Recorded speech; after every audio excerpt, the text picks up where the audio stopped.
the Zulu, the Dogons, and the Yoruba, and the Fan were a part of those groups that were in that area. And Dr. Dakwa also mentions the Ashanti and the Igbo and the Mbeki tribes, were all these tribes that helped formalize the ancient Egyptian culture.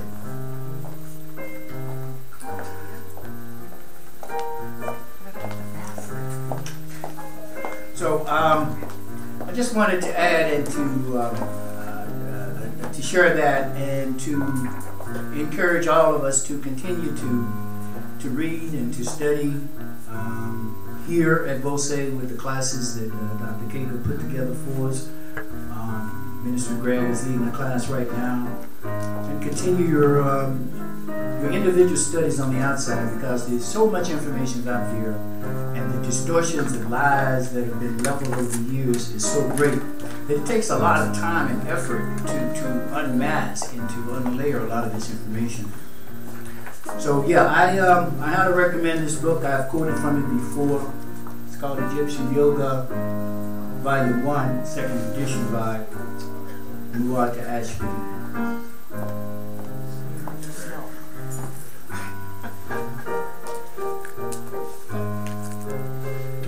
As we return to the litany of sacrifice, Brother Tamba plays on the piano. Sister Mona attends the altar. If we could all stand and please find the litany. You can find it in the black binder, page number 15. And we will recite the opening paragraph together. Sister Julia. Also assisting. Wow, she certainly is, and I apologize to Sister Julia. When I did look back, she's so low and so quiet, and is such a wonderful participant in the services. Yes. So lots of praise to Sister Julia for her work and efforts here in the community. We give thanks for her youth, for her beauty, for her innocence. Against the backdrop of old gray-haired guys like myself. So let us all stand and recite together. Save us, O Holy One, by your name. Vindicate us by your might. Hear my prayer, divine protector. Listen to the words of my mouth. How can we repay, Holy One, for the gifts that have been given to us? We will lift up the cup of salvation and call upon the God of our ancestors. We will fulfill our vows to our Creator in the presence of all our people. Gladly we bring our sacrifices to you. We will praise your name, O Rama, for it is good. Moja, unity. We shall strive to maintain unity in the family, community, nation, and race. With self-determination, we shall define, name, create, and speak for ourselves. Ujima, collective work and responsibility. We shall build and maintain our communities together. Our brothers and sisters' problems shall be ours to solve together. Ujima. Economics. Together we shall build and maintain our own businesses, and together profit from them. Nia, purpose. We shall make our collective vocation the building and development of our community and the restoration of our people to our traditional ways. Creativity. We shall do as much as we can, in any way we can, to leave our community more beautiful and beneficial than when we inherited. Together, Iman, faith. We shall believe with all our hearts in our God, our people, and the righteousness and victory of our struggle. Amen. Candles of the Iguzo Saba, reflecting the 7 principles of our movement, burn brightly. Lily pads have been laid at the front for those that wish to come forward for a moment of prayer. While the timer continues to play so beautifully on the piano, I would want to take a few moments to bless these sacrifices.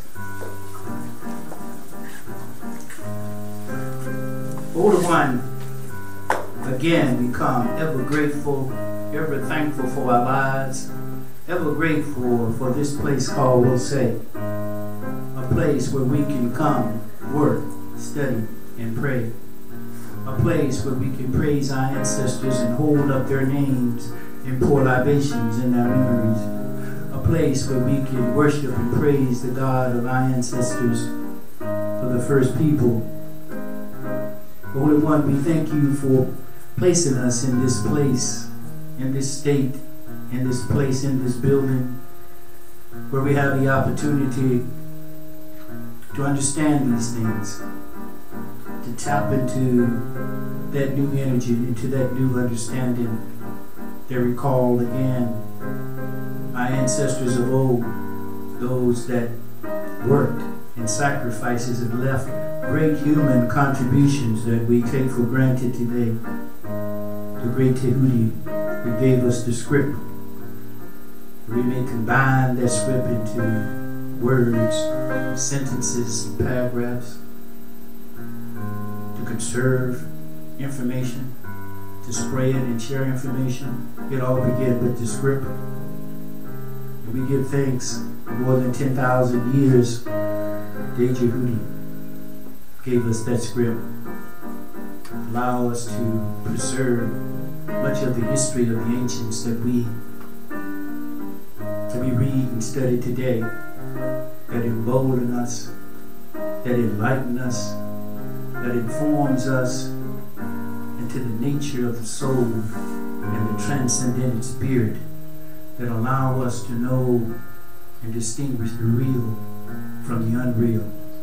We give thanks, O Holy One, because we understand that in the times that we live and in the places that we find ourselves, there are many who do not believe as we believe, but choose to believe in the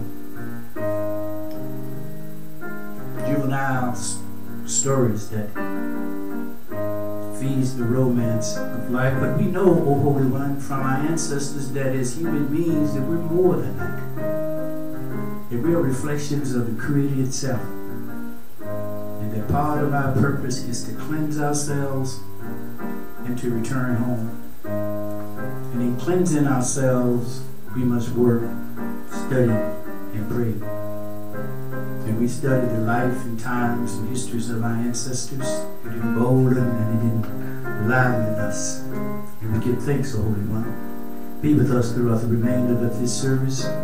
Bless the one that will bring a word, a positive word for this community. Bless Minister Greg as he struggles with the emotional loss of a parent, of a mother. Give him strength, lift him up, let him feel the spirit of the Wosay community that we are there with him, we're there supporting him. Grant protections and blessing and return him to this community once again, O Holy One. These blessings we ask in the name of sacrificing ancestors that gave so much that we may be here today. And in the growing understanding of you, the Holy One, the Great One, the self-created One, through which all things come in our eternity. This one we give thanks and praise it this morning. Ashe.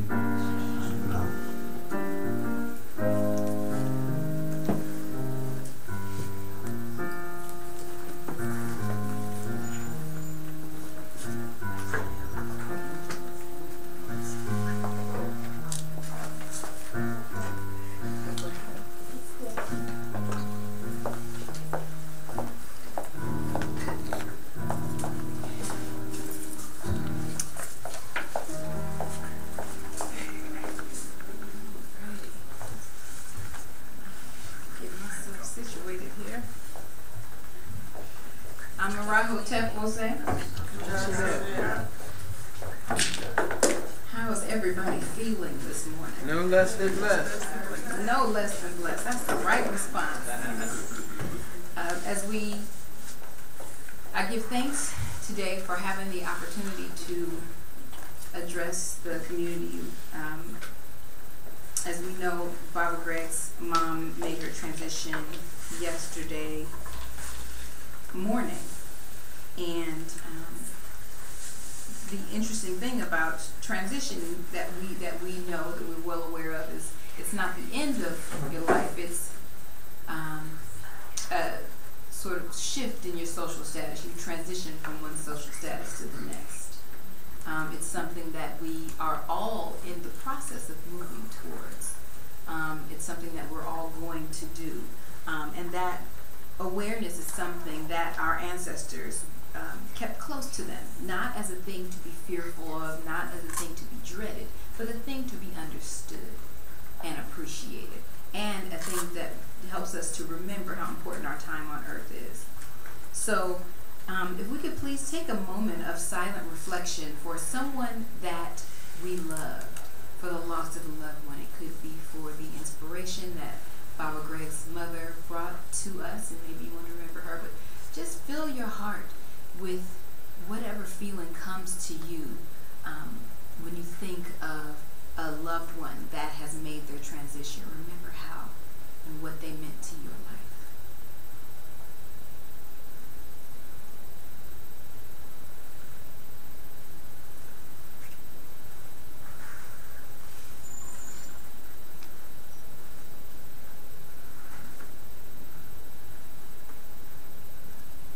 And know that that feeling is a legacy that that person has given you, that person has left you with.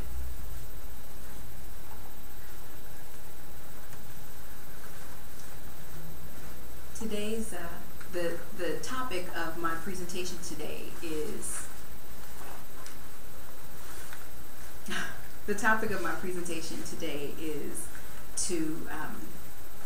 is titled, Make the Most of It.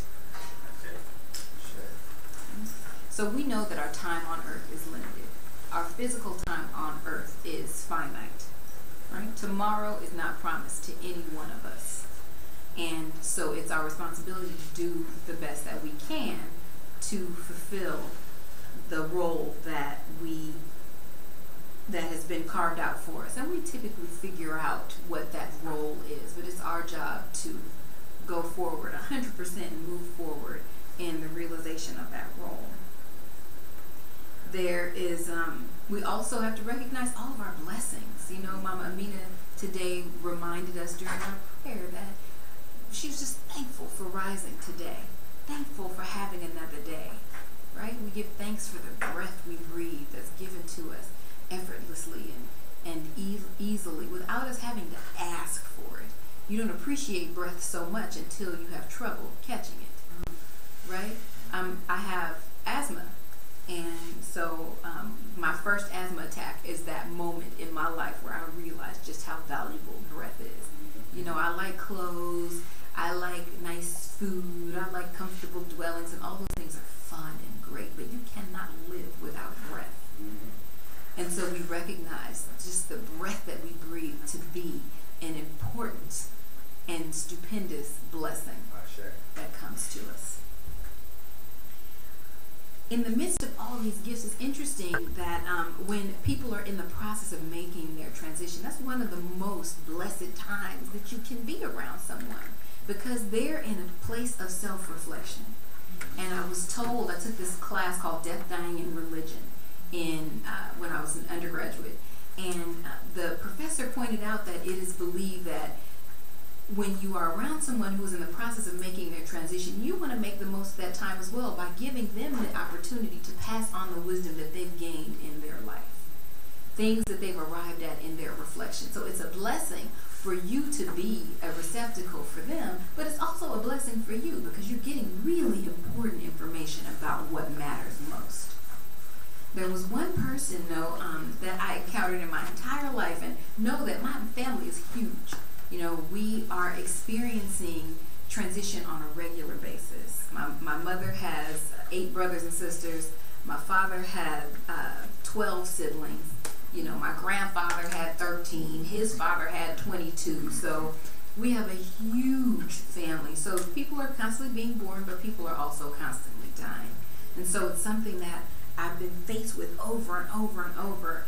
So, but I remember when my great uncle was making his transition, he was one of those people that had, God bless him, a very interesting attitude towards life and perspective on things. He was the first person whose funeral I ever went to that no one said anything kind about him. And I remember reflecting on that. I mean, even the minister was trying, like, well, you know, one time, yeah, I know he used to like to have his wife at home. He definitely cared about that. You know, it's like the preacher was like searching for nice things to say after this man made his transition. And I remember thinking to myself, Lord, I never want to be like that.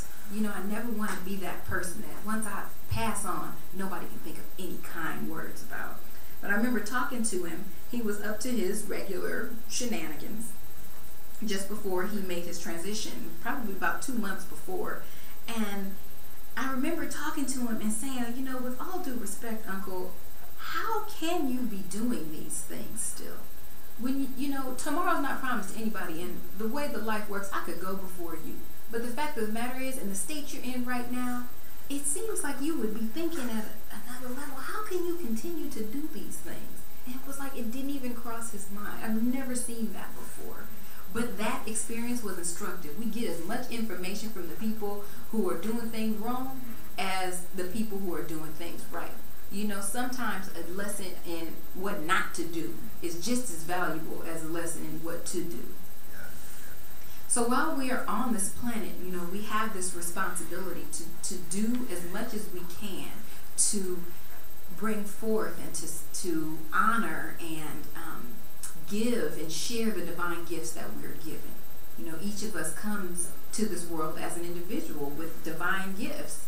They're gifts that are God-given, things that are instilled in our hearts. And when we find that gift, we know it. We feel good about it. And it's important that we do our best to share that gift with the world. You know, it's about doing our best to do ma'at. So in the Hosea, on page 42, you should have a Hosea close to you somewhere. Might be on a row in front of you. Page 42. Page 42. In the Hosea, on page 42, passage number Roman numeral IV is passage number 4.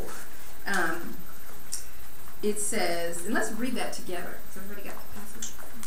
Be diligent as long as you live, always doing more than is commanded of you. Do not misuse your time while following your heart, for it is offensive to the soul to waste one's time. Do not lose the daily opportunity to increase that which you have. Diligence produces gains, and gains do not endure when diligence is abandoned. It's interesting that this passage talks about it's offensive to the soul to waste one's time. We know that our soul is on a journey. And one thing that Mama Ngina reminded us of during class this morning is you're going to keep coming back until you get it right. Right? We know that. You're going to keep coming back until you get it right. So you want to help your soul learn all the lessons it needs to learn in this life so that it can carry forth into the next life in the way that the Most High intends for us to. You know, we are divine gifts and we're endowed with divine gifts. And our connection with the Most High itself is also divine. You know, it's something to be celebrated. It's not a conceptual idea, it's a real thing. And to me, I mean, I don't know how anybody else feels about it, but when I think about it, that's pretty darn cool. You know, you think about it like, wow, I'm connected to the same, to the beginning, to that which brought us into being, that from which we all came, that to which we return. I'm connected to that. That's a beautiful thing, you know? And obviously it's special, even though we're all connected, it's still special. It's still beautiful and still something to be celebrated. Divine timing is also divine. Things typically tend to happen at just the right time. And sometimes we don't even realize it. But timing is absolutely divine, and it is a blessing. And that helps us, because when we're in that time when, you know, something happened and we don't understand what's going on, typically I know what I say. Well, you know what? Everything happens for a reason. Everything happens for a reason. And everything happens in divine timing. So I'm just going to know that the Most High has a plan. Maybe I don't know what it is. But I'm going to recognize that the Most High has a plan for me. And this is all part of that greater plan.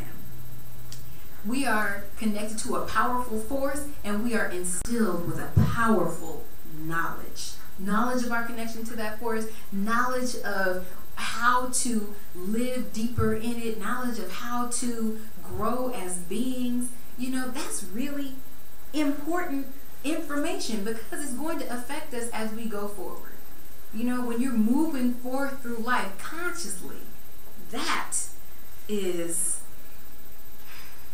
a remarkable experience.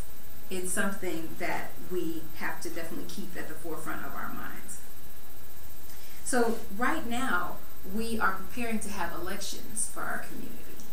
And that's a big thing. You know, we are not a massive community, but we're doing important work. And I can say that, you know that I'm standing for election to serve as the Commissioner of Spiritual Life and Assistance.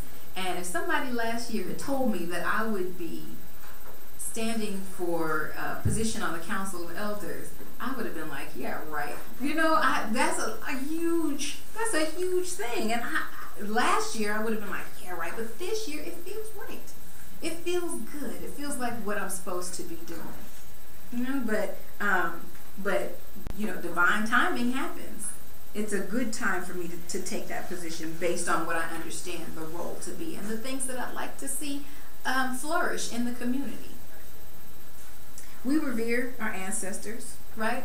We talk about their brilliance, how amazing they were, how intelligent they were, how inspirational they have been to us. But one of the things that is important for us to remember is they also endeavored to do ma'at.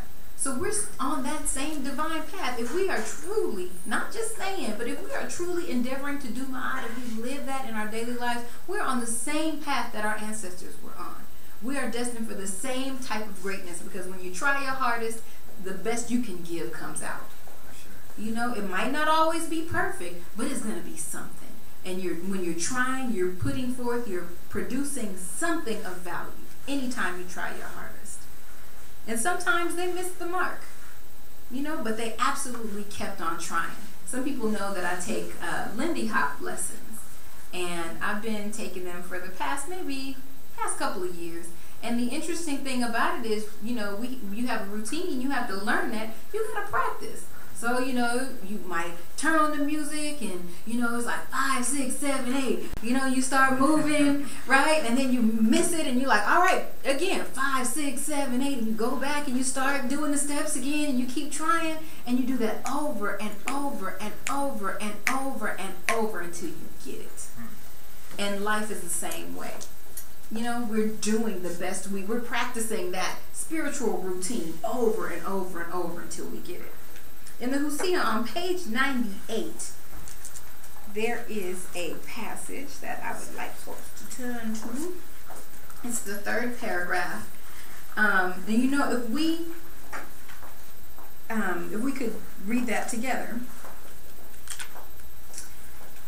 it says, I am a good man, not acting hastily, one who does not attack a person for a single remark. I am accurate just like the scale, impartial and true like the Lord of just measure. I am a man firm of foot, whose plans are well thought out, who is loyal to those who have caused him to prosper. I am a knower who taught himself knowledge, an advisor whose advice is sought. I am one who speaks in the hall of justice, one who is skilled in speech in difficult situations. So clearly, this person, because this is from the book of Declaration of Virtues, this person is saying, you know, these are all the things that I do. But obviously, they had to try to reach this point of excellence. You know, obviously, somebody wasn't doing it, and they recognized why that's a challenge. So we have these obstacles in our path that make us keep practicing, right? And we have to remember that the obstacles are part of the divine. Obstacles are divine. They're divine teaching tools. Remember using flashcards back in the day, 3 + 7, and then the little line is blank on the bottom, right? They lift up those flashcards and they show them to you so you can constantly practice that principle. And sometimes you might say 3 times 7 is 10, right? Because you applied the wrong principle, but you go back and you keep trying. My dad was the one who typically did the flashcards with me, and so that was one of the memories that I shared. My dad was always one of those people who not only helped me with my school work and my school lessons, but he helped me with life lessons. And when I missed the mark on my life lessons, he would lift up that life flashcard, show me what I did wrong, but help me understand the correct principle to apply going forward. And I'm sure, and I see all the heads shaking in the room, those are valuable memories. And everybody has somebody in their life that has done that in some way. And it's nice to remember that because it helps us not to feel so alone. And it also helps us to remember some of those lessons that we were taught. Sometimes when I try to take shortcut, jumping stairs in my house and fell down my own stairs, I remember my Aunt Pam saying, lazy people make things hard on themselves. She said that all my life, so I keep that in mind. Hardship, when we go to that place where we need to be constantly showed those spiritual flashcards, they remind us to go to God first. So I talked a couple weeks ago about sometimes you go through stuff and in the end you say, oh Lord, I just have to give it to you, I have to surrender. Well, hardship teaches us to surrender in the beginning. Eventually we wise up and we figure out that the first place we need to start when any hardship comes about is with the Most High. We need to go within and start with the Most High.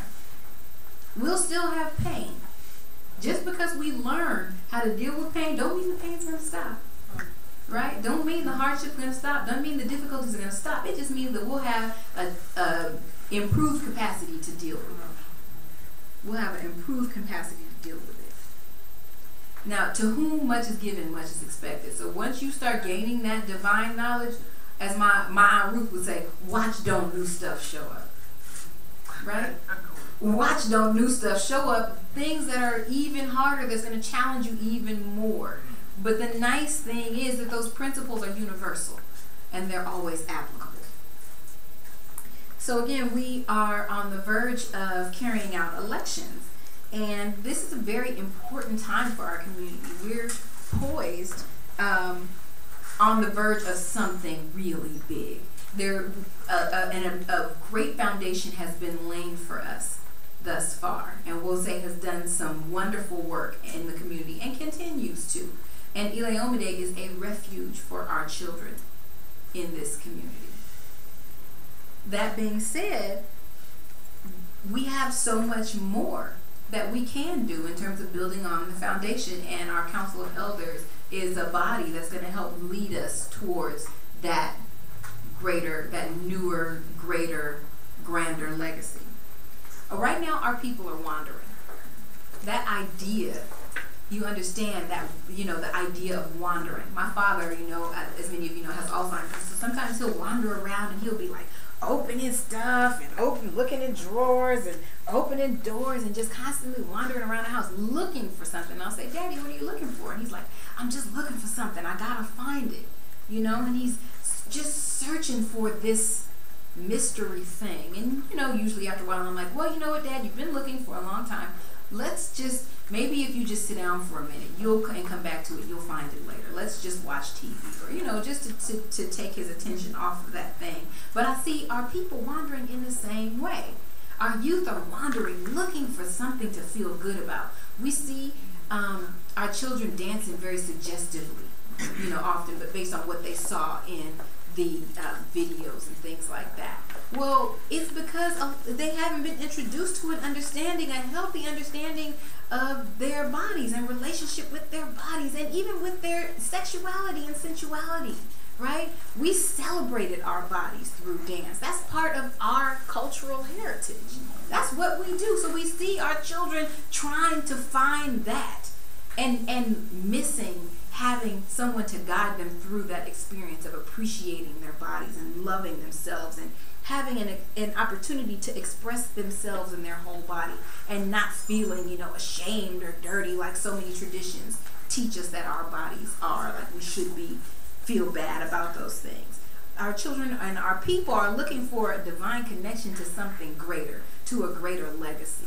You have all these rappers talking about, oh, I'm so grand and I do this and I do that. And, really the accomplishments that they tout are often not grand things. It's often Isfet that they are celebrating being involved in. Why? Because they haven't had an introduction or they haven't had guidance to lead them to a place that they understand that they're able to accomplish so much else. As a matter of fact, society is built in such a way that it encourages them to believe that Isfet is greatness. The core pathology of society is teaching our children that Isfet is greatness. And guess what? They grow up and they have babies and they teach their babies what they know. They teach their babies what they know.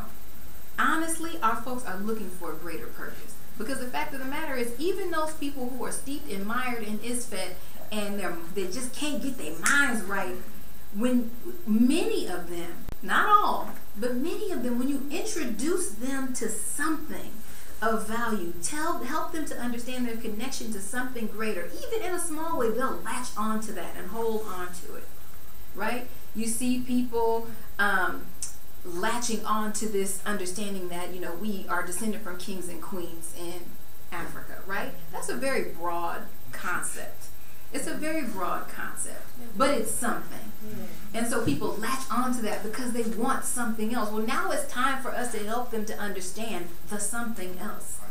And that's information that we have here and that we give on a regular basis. And I'm not just talking about getting people in the doors, more people in the doors. I'm talking about getting us out there. That's right. Getting us outside so that people understand what a resource they have in us, and that what they have been searching for and erroneously trying, the needs that they have been erroneously trying to meet with other vices can be met within themselves. And we can help them to better understand that while we're growing in that understanding of that ourselves, right? While we're on our own journeys and our own paths. So we know that our people are looking for a healing. We're experiencing so much. And how many times have you yourselves been able to sit down and open the Hosea or open 2000 Seasons or open any sort of text that we have encouraged here or other ones that bring you spiritual solace and find answers, find comfort in the words that are spoken. Our folks are looking for that same brightness, that same uplift. I cannot tell you how many times I have sat down and opened the Hosea, just let it fall where it is, read its words, and been given solace in the midst of my despair. That's a beautiful thing. So I always have this resource, but think about all the people who don't have that. Think about all the people who don't know about that. One quick little interjection. I was at Kaiser picking up a prescription the other day. This police officer that works probably at Oakland High said on Halloween, she sent home 17 young girls that were improperly dressed. Improperly dressed. And it's so wonderful. And I was like, oh my gosh. She said, we need more grandmothers like you. But what she did, and she said one of the parents called her back and said, my daughter has a Halloween party to go to after school. She said it's 10 o'clock in the morning now. She can put that on when she go later. 17 girls out of a school that was so improperly dressed, they had to be sent home by the black, fortunately, sister police officer. Our babies are, because they don't have the mamas standing at the door saying, you're not going anywhere in that. Or the mamas who checked it in the first place, who won't even if they have money of their own, enforce that. I don't care what kind of money you got. I need to see what you got when you get from the store. I need to, I need to understand what you're doing. I need to be all up in your stuff because I need to make sure that you're doing I need to make sure that you're on the right path. So often mamas ain't mamas anymore. And oftentimes, like Mama Gina pointed out, there are mothers who are calling and supporting the foolishness. Like, no, my child is supposed to be engaging in foolishness. That's basically what she was saying. That's basically what she was saying. And then by the time they get to high school, that's what I'm saying. That by the time you get to high school, it's like you're going to unleash the madness onto the world because you're unleashing a coalition, a whole generation of children that haven't been raised. And then you have babies raising babies. Or anyway. So, it's interesting because as we grow, our capacity to deal with various types of pain changes, whether it's physical pain, spiritual pain, the emotional pain of seeing our children suffering and lacking guidance. But we can hearken back to the texts that we use and also our wonderful accomplishments of the past. And I'm not just talking about thousands of years ago. I'm talking about 30 years ago with the starting of this institution. I'm talking about, yesterday when you helped a child cross the street or, those things. We think of those and they bring us uplift. We feel good about what we've done and we should keep those in mind. They give us strength. They help us continue to propel ourselves forward in a healthy manner. Our history is great, but even greater is our history's future, right? We can still do even more. We can still continue to do even more. Say that one more time. I said what we've done thus far is great, but even greater is our history's future, right? So we have a blessed opportunity to lead this organization into a new age. Yes, ma'am. We have an opportunity to use our awareness of our divine power to meet the needs of our people. Yes, ma'am. And we talk a lot about doing community outreach, but I actually see us working to organize ourselves to do that. Yes, sir. Right? Yes. Now, we're also working to put spiritual tools in the hands of the people while growing in the use of them ourselves, including learning how to do libations. We're teaching children about that. We see these boards around their projects that the children have worked on, and they're talking about different stories of creation. Yes. Right? Yes. And we saw, there's one over there called Ra and Kepra. Where in the Oakland Public Schools are the children learning about Ra and Kepra? Come on now. Teach good. Teach good. Where are they learning about that? And it's great to celebrate that, but remember our history's future. We got to move it to from pre-K through 12. Yes. We need to make sure that we have our children enfolded in our arms continuously until it's time for us to usher them into adulthood. Yes. Because that it's a so critical age. We're putting them in the school with the children who are being parented by people who can't get their minds right. So we want to do what we can to create an institution that can grow. And hopefully, instead of one Eli over there, maybe we can have 6 around town in each part of town. Folks don't have to drive from West Oakland or from wherever, and then Eli Omade San Jose, and Eli Omade is across the country. Maybe we can start to do like the Harlem Children's Zone did and document our process, document our pedagogy so that we can share it. And support other people in the building of their institutions. Come on now. That's what we're here for. Yes. That's what we're here for. There is these are all tools that are contributing to our liberation, our mental and our spiritual liberation. Because if we're not going to contribute to getting free, if we're not going to contribute to our liberation, then there's no point. We may as well just go home. There's no point. This is not the Our Gang Club, and we are not the Little Rascals. We are not here. We don't come in here for entertainment. This is not a little clubhouse. This is an organization that deserves to grow. We have a responsibility to grow. Yes. Right? So, Bob Marley said, emancipate yourselves from mental slavery. None but ourselves can free our minds. Right? Yes. That is what we're talking about here. We're in the process of emancipating not only our personal selves, but we're providing the tools for our people to emancipate ourselves from mental slavery, including the mental slavery of around the finality of death. Because so many people are linked to that idea that physical death is the end. And we know that we have a divine legacy. We have a responsibility to grow ourselves, so when we do move to the realm of the ancestors, we'll have good wisdom to teach, right? When we move on to the realm of the ancestors, we'll have good wisdom to share, good wisdom to teach. Now, the new council is faced with the responsibility of making decisions to help move us into this new phase that we're talking about. Yes, ma'am. The previous council did the best that they could to uphold what, the activities and the endeavors of this community, and they built a foundation for us, a strong foundation upon which now we can build. Yes. Right?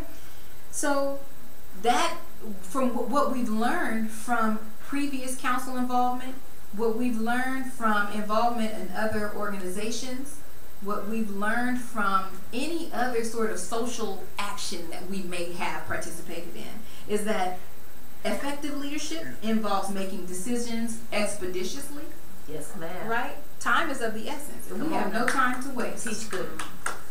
Being innovative in our thinking, we have to be creative in how we think and about how we're going to meet the needs of our people. Yes. Right? And we also need to do things like embrace technology. There is a lot of technology out there, and we have so much of it that we're putting in use in our community right now. So all of us need to support one another in embracing that technology. I'm definitely advocating for Skype meetings. Instead of us always having to physically come to the same place, why don't we get on Skype? Why don't we use conference calls? We did in the with the outreach committee, and it worked well in terms of giving people the ability to participate from various places. But to accomplish those things, we need to really think differently. Right? So that's a great opportunity. It can be a little scary sometimes, and sometimes as with any family or any group, sometimes the change is good, but sometimes change is resisted. Sometimes change is scary. And sometimes there's going to be static. There's going to be misunderstandings, right? And sometimes we're going to have some come to Heru meetings about what's going on and challenges that we might be having, right? We have to check in with ourselves. If someone is having a come to Heru meeting with us, if I go, Brother Kata, the other day we were talking and you said X, Y, Z, and it made me feel like A, B, and C. Come on. I have to do and come in to tell him how I'm feeling so that it doesn't fester and grow into some mess. And he has to do and listen.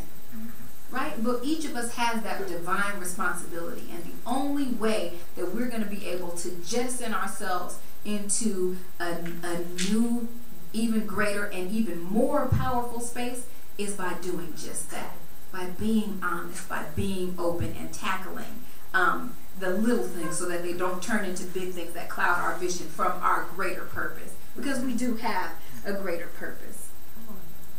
We can't be in this place where every time something that we don't like happens in this community, we decide we're just going to take our ball and go home.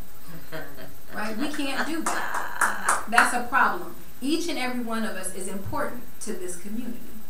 Right? Each and every one of us is bringing something special and important to this community. And we have to do what we can to be dedicated to the community, even in the face of hardship. So in the Hosea, on page 34, there is passage number VII, or Roman numeral VII, or 7. It says, "Be patient so that one may call on you concerning his or her just cause. Do not be angry, for it does not become you." Right? They're saying, don't get angry. That is not cute. The brooding face becomes easily upset. Brood not on what has not yet happened.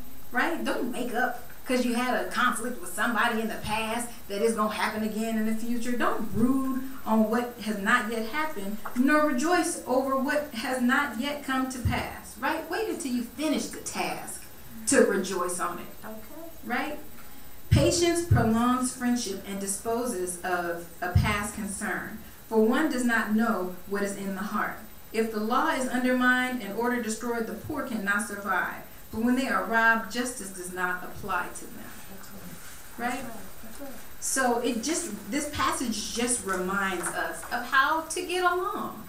But obviously, somebody in this time didn't get along. Somebody in this time had plenty of misunderstandings. Somebody in this time spoke out of turn or spoke harshly. Shut your mouth, girl. Or was downright mean. Didn't start with us. Right, exactly. It didn't start with us. But they're saying, we did that. Wasn't a good idea. So don't do that. Let me help you out by telling you, don't do that. And sometimes it's like children, sometimes you let children hurt themselves. You have to let them hurt themselves sometimes so that they learn. I have a friend who has a fireplace thing, and it gets real hot. And we were asking, well, aren't you concerned with the babies being around? And he said, we let her touch it one time.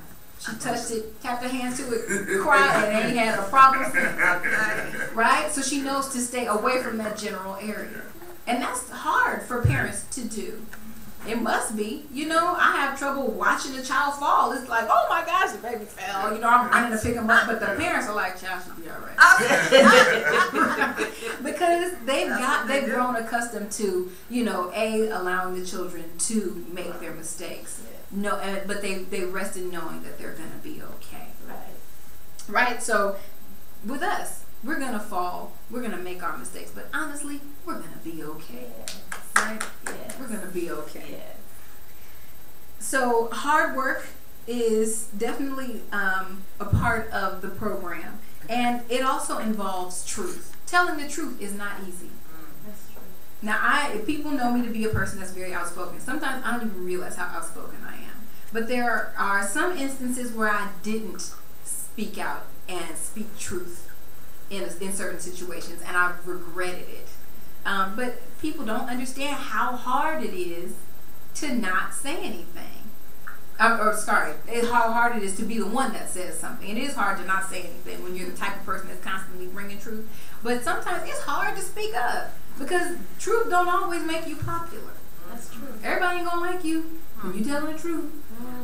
But you have to get to a point in your development where you're like, well, they just ain't gonna like me because I got to say what I need to say. And I don't mean in a mean spirit. I mean just sometimes truth needs to be told. And oftentimes people might not like it in that moment, but somebody who's doing my eye is gonna come back and say, you know what, I thought about what you said, and I feel where you're coming from. And we have to be those people too. If we get irritated because somebody just said something to us, guess what? Sometimes it's all right because we're all trying to do my eye. As long as you go back and say, you know what, my bad. That's where I was at the time. I appreciate you loving me enough to be brave enough to bring these things to my attention. So in the Hosea, on page 43, there is a passage that says, and this is a special reminder to those of us that will be on the council. I'm not on the council yet, but nobody's running against me, so the chances are looking pretty good.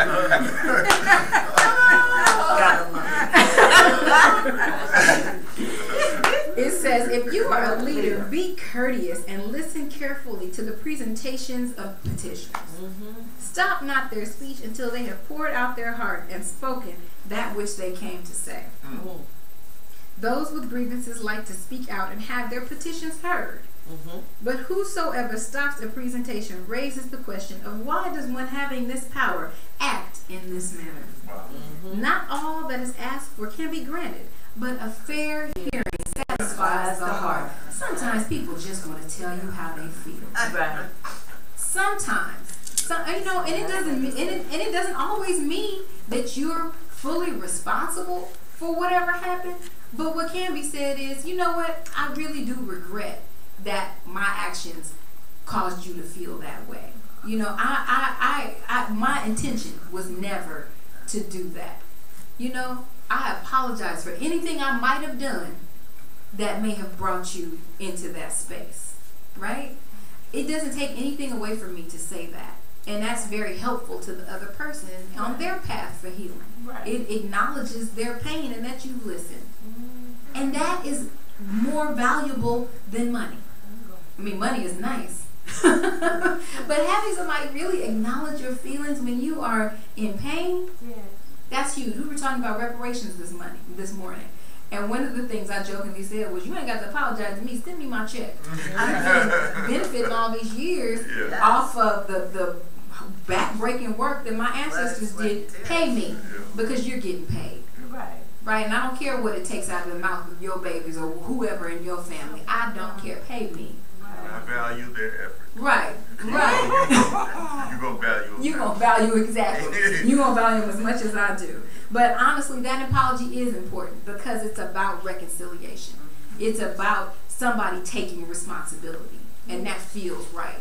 You know, in so many instances you get into a conflict about something, and one of the things you say is, you didn't even apologize. Like, that's the easiest thing for you. Don't cost you no money. You know, all you have to do is say, my bad, I'm sorry, I apologize. Right. Especially if you done did something wrong versus talking about why you were justified in doing whatever it is you did. That's all part of doing ma'at. You know, ma'at balance is brilliant because it encapsulates so much.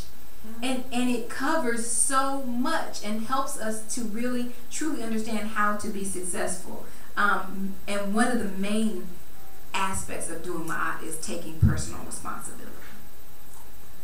Taking personal responsibility. So all comes in divine timing and with divine responsibility. Your position on the council, your position as a parent, your promotion at work, all comes at divine time and with divine responsibility. So let's recognize that we have the foundation necessary to support the next level of something great. Everybody grab your spiritual tools and let's get to work.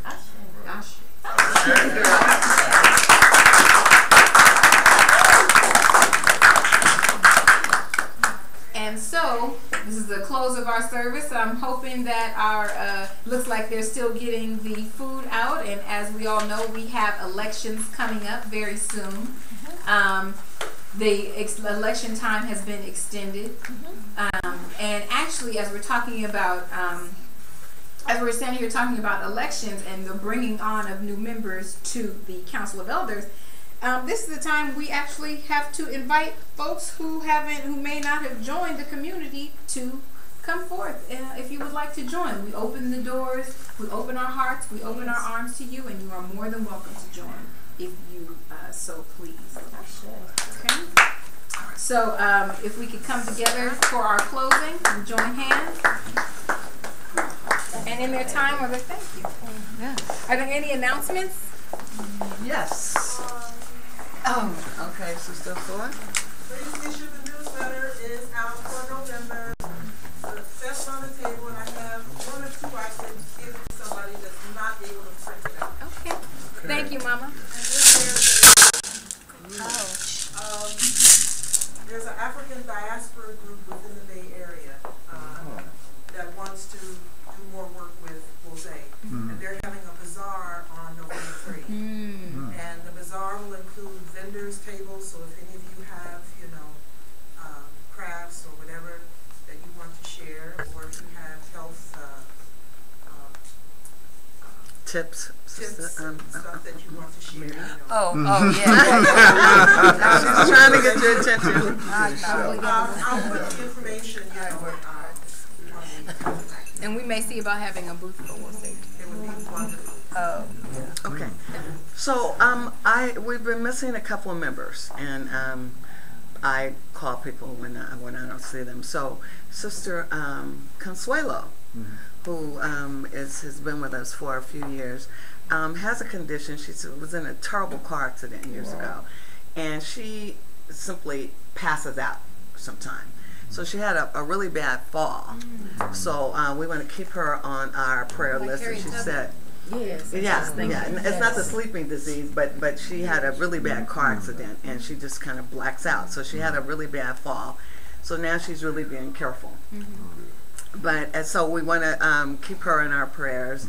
And our sister Joyce is still going through, having her health issues. Another piece of exciting news is that Sister Wanda, a Yoruba priest who was here for Sister Teresa's transition, has some wonderful idea that she's going to share with us, and that I'm going to have more information on, where we can come together with her community and do something. Nice. If we, some of us may remember about the night watch. The night watch was when the slaves used to get together and have prayer and food and things like that the night and one night, because some of them were going to be sold the next day, and it's called the night watch. And she wants to come here, and it will be here at Wosay, where we at least have some parking.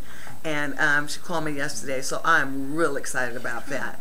And we're also having a class. The class next year will be on the schedule. That will be an introduction into West African traditions. Wonderful. And we'll try to connect in the dots. Yeah, so what we're doing with all of that is trying to open up ourselves to more of the diaspora religions and customs and people. So I'm really excited about Sister Wanda doing this with us, and there's going to be some healing involved in it, and then we're going to have the night watch, and that's going to be awesome. So we're going to call up some energy. That's right.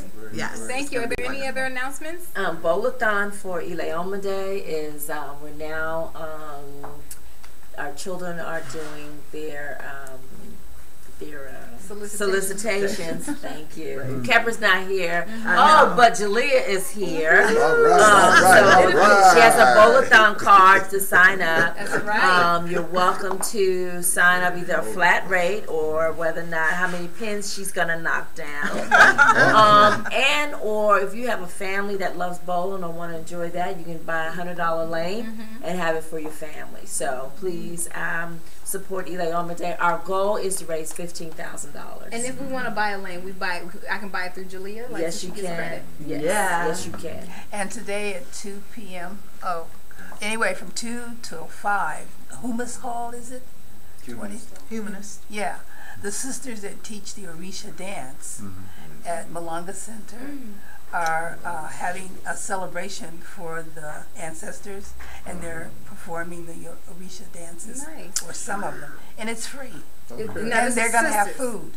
This is sisters. The sisters that teach the Orisha dances at Malanga Center, they're sponsoring it. Okay, wonderful. Yeah. It is going to be beautiful. Dr. Akinyele Umoja, who's the head of the African Studies Department over at Georgia State University, is coming out to Eastside Arts Alliance on Friday the 8th to discuss his book, We Will Shoot Back, which is about self-defense in Mississippi that was going on during the Civil Rights movement. So it's going to be a book signing, and folks will get a chance to speak to the brother while he's there. And what date and time? Friday, November the 8th at 7 o'clock at Eastside Arts Alliance. Is that the brother that's with the Huru? No, he's with Malcolm X Grassroots Movement. He's one of the founders. Okay. I'd also like to acknowledge the good brother Sudi on a nice performance. Last night? Yes.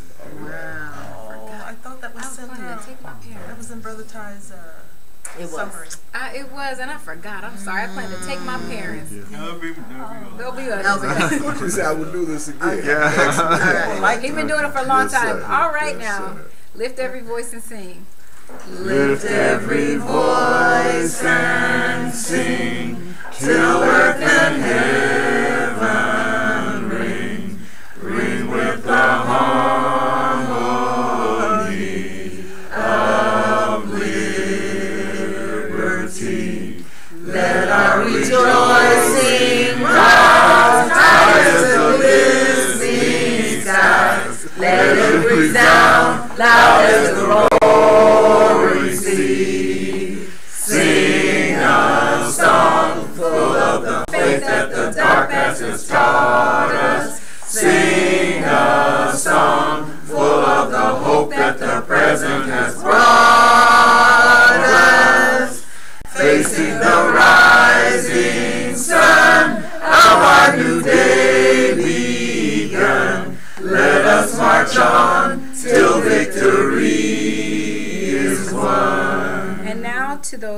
generations upon whose shoulders we stand, who have reminded us that we are one people, One people. having one faith, One faith. one aim, One aim. one destiny. One destiny. We give thanks and we call on the name that our ancestors called by saying,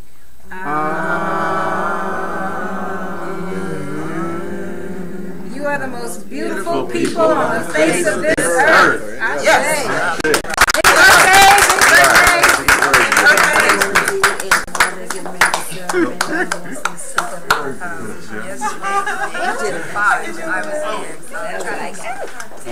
I've been there before. Yes. I've been there before. Yeah. I got you. Okay, everyone, while we're eating, the people who are running for offices are going to just say a little something about their qualification for the office and why they'd like to seek office. So we don't have everybody here, but Mama Pam will be able to call people up when it's time, okay? So just go ahead and get your food and expect to hear from your electoral candidate.